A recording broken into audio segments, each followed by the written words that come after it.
दोस्तों, दिल्ली में फिर से शीश महल और माया महल को लेकर राजनीति तेज हो गई है। आप सोच रहे होंगे शीश महल तो अरविंद केजरीवाल वाला, ये माया महल कौन सी नई चीज आ गई। दरअसल आपको इस रिपोर्ट में बताएंगे। नमस्कार, मैं क्रांत कुमार, आप देख रहे हैं चैनल 4 न्यूज दिल्ली एनसीआर।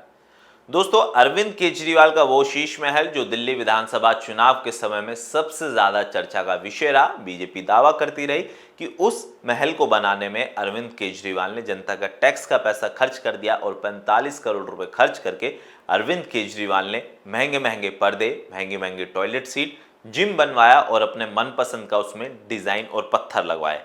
लेकिन अब वर्तमान में मुख्यमंत्री रेखा गुप्ता का नया घर चर्चा में है, जिसको आम आदमी पार्टी के नेताओं ने माया महल का नाम दे दिया है।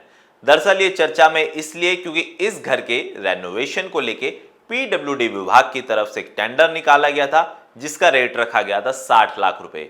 60 लाख रुपए में सिर्फ घर का रेनोवेशन होना था, यानी कि सफेदी, सीसीटीवी कैमरे लगने थे, 5 एलईडी टीवी लगने थे, पंखे लगने थे और तमाम जो घर की जरूरत की चीजें होती है वो 60 लाख रुपए के अंदर लगाई जानी थी, जिसको लेकर बवाल मचा। आम आदमी पार्टी ने सवाल उठाए और मुख्यमंत्री रेखा गुप्ता से सवाल किया कि अब आप इतने पैसे जनता के टैक्स के क्यों खर्च कर रहे हैं। लेकिन अब जानकारी सामने आ रही है कि 7 जुलाई को पीडब्ल्यूडी विभाग ने जो टेंडर अलॉट किया था मुख्यमंत्री रेखा गुप्ता के नए घर के रेनोवेशन को लेके, उसको अब रद्द कर दिया गया है। इसके पीछे कारण कुछ नहीं है। एक लेटर हम आपको दिखा रहे हैं। लेटर आप देख रहे हैं, इसमें साफ तौर पे लिखा हुआ है कि प्रशासनिक निजी कारणों की वजह से इस टेंडर को रद्द किया जा रहा है। हालांकि अब फिर से कह सकते हैं कि इस टेंडर को लेके चर्चाएं तेज हो गई हैं।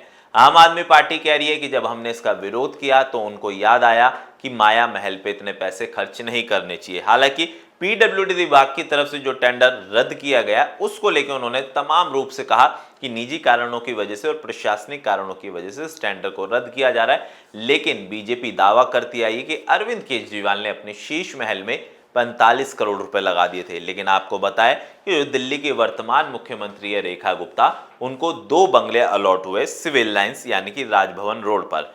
एक बंगला उनके निजी आवास के लिए दिया गया है, जहां पर वो अपनी परिवार के साथ रहेंगी, और दूसरा जो बंगला है, बंगला नंबर 2, वो कैंप ऑफिस बनाने के लिए दिया गया है, जहां पे वो अपनी तमाम मीटिंग्स, पार्टी कार्यकर्ताओं, नेताओं से मुलाकात करेंगी। लेकिन अब फिलहाल के लिए कह सकते हैं कि टेंडर रद्द हो गया है। मुख्यमंत्री कब इस घर में शिफ्ट होगी ये दूसरा विषय है, लेकिन कह सकते हैं कि दिल्ली की राजनीति में फिर से शीश महल और माया महल की जंग तेज हो गई है। डॉक्टर ऑर्थो, अब दर्द भी घुटने टेकेगा।